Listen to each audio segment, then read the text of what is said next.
on January 28th. Now. Yeah, we're happy to answer any questions. I have a question I would like to ask.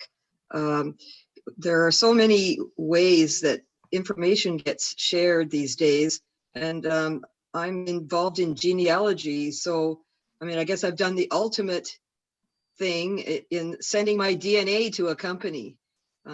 Is it safe there?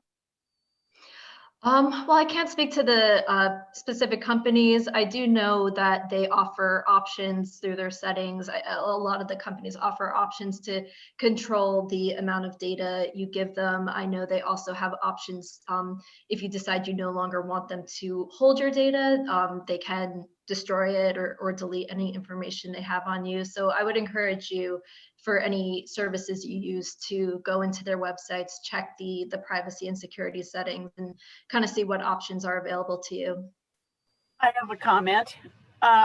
If you have your DNA done, please remember that you need to go into the account and decide what you're going to do with your DNA if you are no longer with us. Are you going to have them destroy it, or do you want to make one of your family members or your executor have availability to it? Yes, I've already asked them to destroy mine so they don't have it anymore, but the data is still there. And I ran into that problem when my mother died with her account. So I'm aware of that.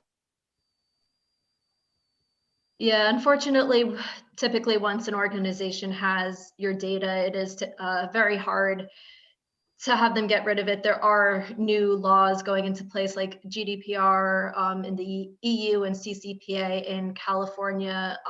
Just if you're within those areas, you can request that organizations delete your data. Hopefully something like that will become more widespread throughout the world. But I think as individuals, it's just a matter of paying attention to the platforms we use and the websites we visit to decide who should receive our data. And sometimes it's a personal choice if you want to give your data as well. It's not always, you know, a bad idea. It's when you give your data, you expect to receive a certain benefit, a certain service or product. So sometimes that trade-off is definitely worth it. It's just up to you to make that personal decision. Some of these social media sites, when you send them information or put out information there, it really gets spread all around to other places, and they couldn't get it back if they wanted to. Right. That's why it's just so important to remember that when posting on social media, or when even your friends or family post on social media, if they're posting about you, that's something that people need to consider more. So my question is, on a point of irony, would it be too ironic to do a Facebook posting about online privacy? I think that's a great place to do a post about online privacy. You know, if Tim Hortons has changed their app, that they're not tracking where you're shopping and tracking you, because I got rid of their app because I heard it was just unbelievable. Yeah, I mean, I know for a lot of apps, you can definitely, some of them do have it in their settings where you can turn off tracking. I think also on your phones as well. It might depend on the phone, but some of them do help you turn off location tracking for certain apps. But yeah, I mean, for me personally, if an app requires certain information that I don't think they need, I get rid of the app and I try to find a better one. I just wonder, I always Google myself and my loved ones, and I can't stand how your address comes up, your birthday, your sometimes even mapped to your home. And I do what I can to try to get it taken off. Is there anything, any suggestions that can be done for that? Apparently it's public information on mortgages and perhaps driver's licenses and, you know. Right, yeah, it's a very hard situation. There is a lot of work being done by organizations like NCSA and other companies to try to protect that information. I would say just to kind of keep doing what you're doing, make sure that on any social media profiles that you remove that information, or at least set your social media profiles to private, so somebody can't go in and see all of that if they're not your friend. But yeah, unfortunately, there are just some sites that collect that information. They used to be all in the telephone book and we didn't worry about it then. Could I add something? Go ahead. Okay. All right, ready to go. I guess there used to be a site where you could take the user agreement text and throw it into this site, and they would try to find the catch-22s in that document. They're so complicated. Yeah, I haven't heard of that site. I mean, it's hard to ask anybody to read through all the privacy policies they encounter before using a website. It's a great practice to get into and a great habit to form if you can and if you have the time. But yeah, there's tons of great resources out there also to help you kind of decipher a privacy policy, what you should be looking for as well. We can try to find the names are slipping my mind, but we could try to find those as well and send those along. Well, I've been in the habit, even with Facebook, when I made up my original account, just to lie about my birth date. Yeah, that's true. It's something that people don't always think to do, but you don't have to give correct information on the internet, like especially if you're setting up an account and it asks you for your mother's maiden name. That's something that's really common and is easily accessed by hackers looking to steal your information. But you don't have to give the right answer. You can make it up. You can give something else that no hacker would be able to find on the internet. The problem is remembering or having it all written down somewhere. Like your That's password. true. I do recommend either using a password manager. Those are typically very secure. It's great because you don't have to remember your passwords and change them all the time. And also just a tried and true notebook as well. Put that type of information in the notes section on your password manager program under that account. Yeah. My password manager is a 3-ring binder. That'll do it. Mm-hmm. These days, I found that Google Map with my IP address is pinpointing me into different location in Canada. Like recently, I found out that I was in London, Ontario, and some other when you try to go on Facebook or some other place, they want to have your location monitored. Mm-hmm. And I don't understand why an IP address would divert your location in a geographical way. It's probably where your server is. Yeah, or if you use like a VPN, those will kind of show you coming from a different geographic location. Well, I get a monthly report from Google about where I've been, the map, which has little red dots, and Mm-hmm. even tells you the IP address that you were attached to. Are you still hearing me okay? Yes, we are. Yep. Oh, good, because Mhm. my yellow box went away there for a moment.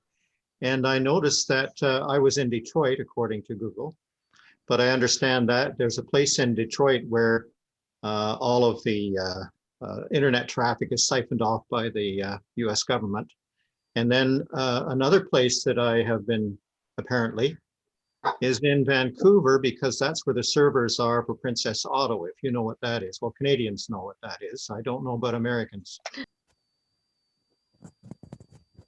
Yeah, well, for Google, I mean, there are definitely settings. I know I've been in there personally trying to just figure out how much I'm comfortable sharing with Google. I mean, there are a lot of resources that use your location, like Google Maps, which is very useful, but there are different, tons of different settings that you can go in there into and configure. Mhm. What about DuckDuckGo, which says it doesn't collect information? I've heard of DuckDuckGo. I definitely know people who use it. I can't vouch for it specifically, but I do know it's very popular. I've heard good things. Dorothy, ask your question, please. Hi, Judy. Long time no see. Hi, I know. I'm Dorothy from Victoria, BC. I'm not sure where everyone's from. Is it in Canada or the States? It's just outside of Toronto. It's Oh, Oshawa. okay, okay, okay. I was just gonna mention Judy did a fabulous presentation to our computer club last week on digital legacy state planning. And with it, she's got some fabulous checklists for getting everything organized for all your accounts and everything you do online, just so that you have it, but also so your family has it and it's put in a safe place. We're going to be going to my father-in-law's on Saturday to get everything organized for him because he's 88, 89. And, you know, he's got sticky notes everywhere, pieces of paper, notebooks, you name it. And we'll get it all typed out and go through Judy's checklist. So if you ever have the opportunity for Judy to give it to you, go for it. Are there any other questions? Loads of people been worried about the computers left unlocked in the government building last Wednesday. But beginning of December, there was news broken about a company called Solar Winds that got hacked. Oh Their my. download was replaced by a Trojan, and thousands of Fortune 500 and government sites downloaded the hack by accident. Have you ever heard any more of that? Yeah, so yeah, we've heard of that. NCSA has been talking about that a lot recently, and has, I think, it's an unfortunate situation, but it is one of the things we talk about at Data Privacy Day for businesses is maintaining oversight of third-party vendors. I think in this situation, there were a lot of organizations, both industry and government, that use SolarWinds. And so when SolarWinds was attacked, all of those organizations became vulnerable. So in our messaging, we do try to highlight just the importance of checking your vendors, making sure that their data privacy practices and cybersecurity practices are up to code to avoid another SolarWinds incident. Well, no one knew because until, was it Starfish or FireEye got probed and they realized what was going on. So no one knew it was for months. I think it was I don't know the details of it. I think it was a particularly tricky breach. I think it was very, very advanced. Yeah. Yeah, so about SolarWinds and what kind of security they have on their servers, that it got to them in the first place and then was passed on to everybody else. It's always, we're talking about the government and companies and all that good kind of stuff, but I'd like to know why they are so poor with their security and got it in the first place. Yeah, I don't know. I mean, I think data breaches and hacks like these, they're inevitable. They're gonna really happen to every large organization, and they do happen all the time. I think it's just a matter of these organizations minimizing their risk, trying to just minimize the damage that happens to their customers. So in this instance, yeah, I don't know what their protocols were, but I'm sure a lot of the Fortune 500 companies and government organizations that use them will kind of think about how they give information to their vendors. Anyone know in this group if the Google Street View vehicles, when they go by, are still collecting both the SSID and I think that's what you call it, and the IP addresses of any broadcasting wireless systems? I'm actually not sure. They were doing it for sure, and they got caught.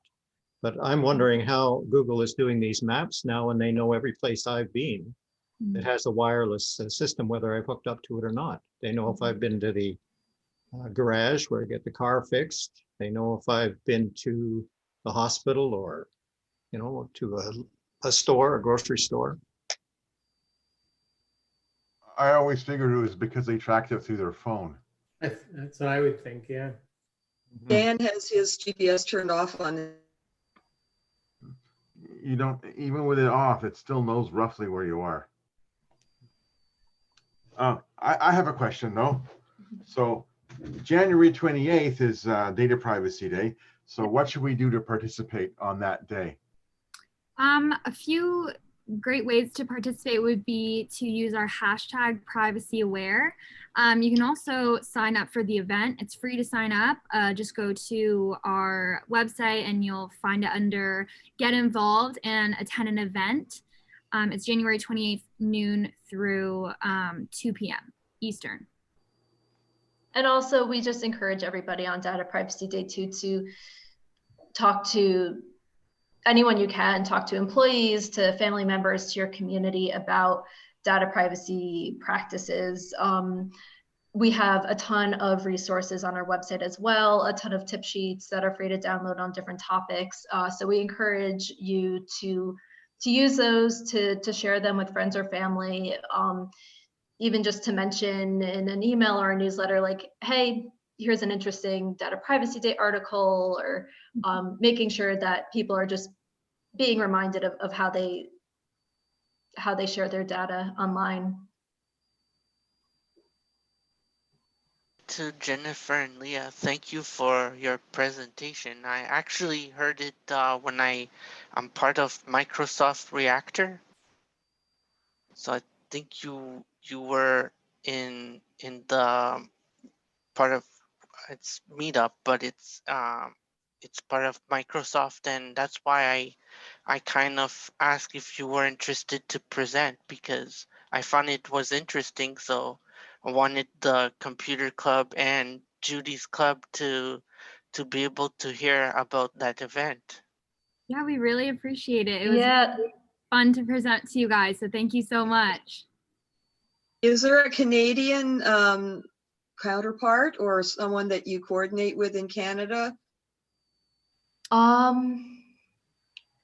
Not specifically. I'm trying to think if there's a particular organization. I mean, we do try to create our campaign to be international. We definitely have a lot of groups and individuals and organizations from Canada and from around the world participating.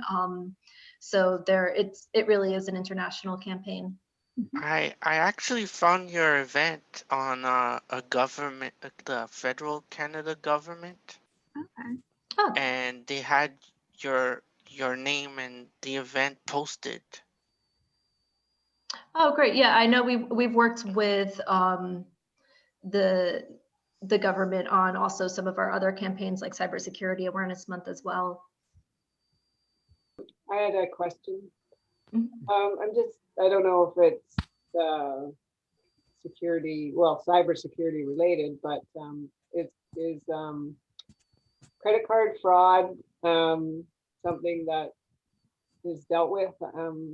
I had a very strange thing happen to me. A credit card I don't use, but I had used it twice in November, and when I went to check to see what the bill was or if I owed a bill, there was about $1,200 worth of charges that weren't me in Mississauga, London, and Toronto. And so when I phoned the credit card company, MBNA, Alaska Airlines, yeah, it was all fraud. And I said, well, how could it be fraud if I have the card in my hand? And she said, well, it was all purchased online. But when I buy things online, you usually have to put the expiry date and the number on the back, the CVV. And they never phoned me.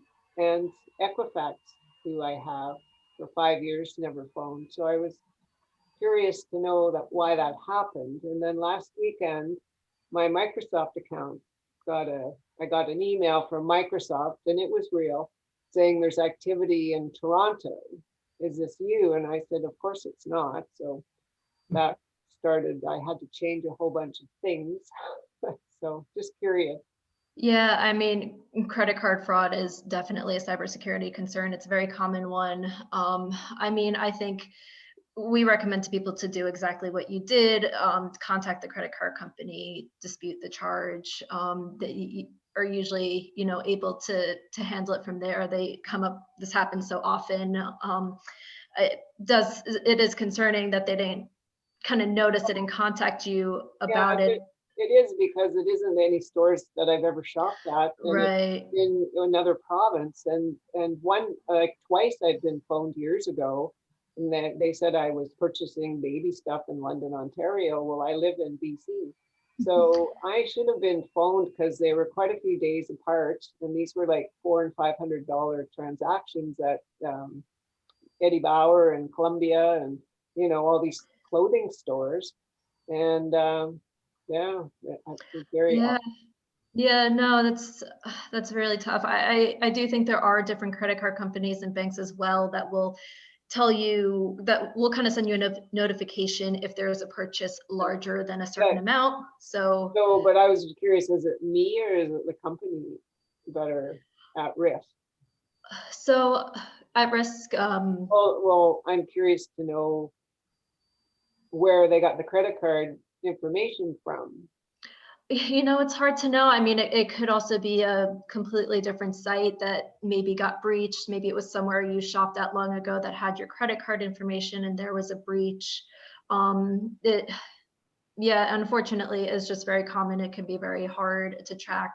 Some things that we advise to hopefully avoid that situation in the future is to not save credit card information to websites, to shops.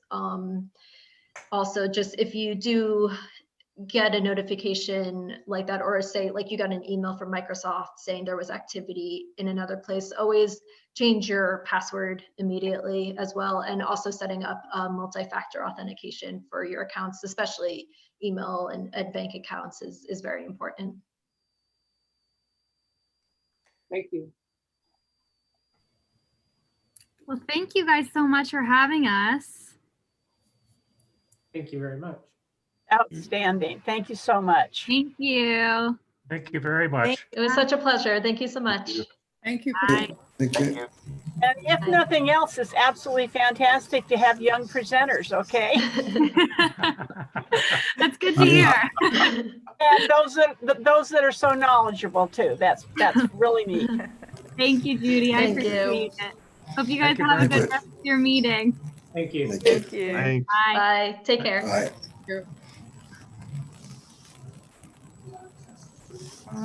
Okay, I have a question for everybody. I don't know how many groups are represented here, but I would hope that each and every group has a privacy statement on their website. And at a minimum, it says we don't sell or do anything like that with your data. The emails that the advisors send out from APCUG have a disclaimer down at the bottom that says we don't, you know, we're not sponsored by anybody, we don't give recommendations, and we do not share or sell emails. Because a lot of us with our websites, we do collect email addresses. We have a form they fill out or something like that. And it's critical that you have that and you have it on either every page. My group has it on every page. My group was put together by an attorney when I worked in the legal department 1,000 years ago. And I cobbled the one up that is on the bottom of the APCUG emails. And, you know, it's really important that you have that on there for everybody to know exactly what is going on. So if we like it, can we use it? Oh, absolutely. Hey, I always say I'm a mom, a Grammy, and a tech teacher to seniors. I love to share stuff. Here you go. And many times we say, use one credit card with a small limit on the internet. Don't use something that you use all the time. And my youngest daughter has had her credit card information stolen twice at different gas stations in the Santa Clarita Valley. I'm 35 miles northwest of Los Angeles. And we both belong to the same credit union, and they call her. They've called her both times because they have cart skimmers. So, you know, the traditional thing is when you go buy gasoline, you pull on where you put your credit card in, because the bad guys put a device over that, and they may or may not have a camera over here where they're watching you put your passcode in or whatever. And so Premier got in touch with her immediately because her card was almost immediately used in Orange County, and twice as they were going up the freeway in Orange County. And the kid has had it happen twice up here, which is interesting, at gas stations both times. So you just have to be really careful about stuff like that and be aware. And if you go up to a gas pump and you pull on it, nobody's going to think you're weird. Well, what do they look like?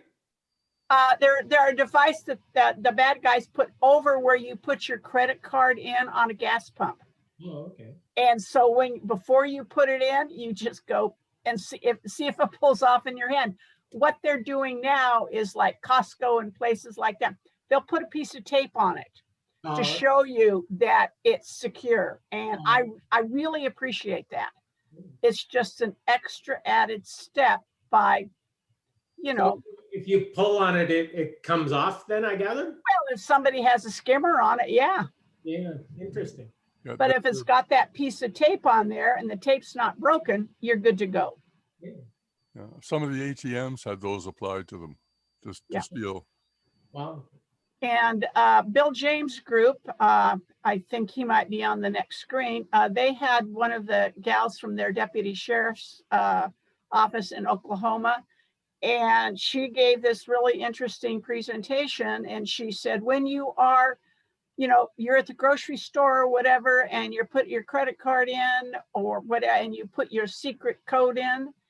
And she said, make sure that you wipe your fingers or something across the numbers, Yeah. because they're the rubbery ones, and it retains the heat Wow. from your fingers. And there are phones that can take a picture. They can see the heat. And you go, come on, you know, what else is out there, for Pete's sake? And if you go to your bank, you'll notice they're metal. Yeah. Metal doesn't retain your heat. I do that. I have, my door is an August home automation lock. Every time I come in, I go like this because it's a soft thing. And I thought, I don't want somebody walking down the street going, oh, now I know how to get to Judy's house. Yeah. I find cash Judy? is pretty secure. Judy, what's to stop the bad guys from buying tape? Say again? What's to stop the bad guys from buying tape and putting it over their device? That's true. Well, you know, these bad actors don't have anything to do. This is why they make their money. They steal. If you put everything in CC or 2, you're letting the bad guys steal everybody's email address. And that's what you get when you get something and you think, I didn't subscribe to that. And you unsubscribe and they go, whoopee, I get more money for an email address that I know is actually live. Exactly. Yeah. You know, so you have to click on your spam button instead of unsubscribing to stuff that you don't want. Yep. I mean, and I would tell my students, I'm on all the bathroom walls out on the internet. We did not know back in the day that we shouldn't share all this information out there, and we freely did it. It's too late for me now, but you know, but and I thought, what a dummy not to have thought to have put some strange name other than my mother's maiden name. You know, hello, we're all so honest. Oh, you want my mother's maiden name? Oh, here it is for this account. And that's the number one thing for ID theft. Wow. If you're a genealogist, it's too late. Everybody knows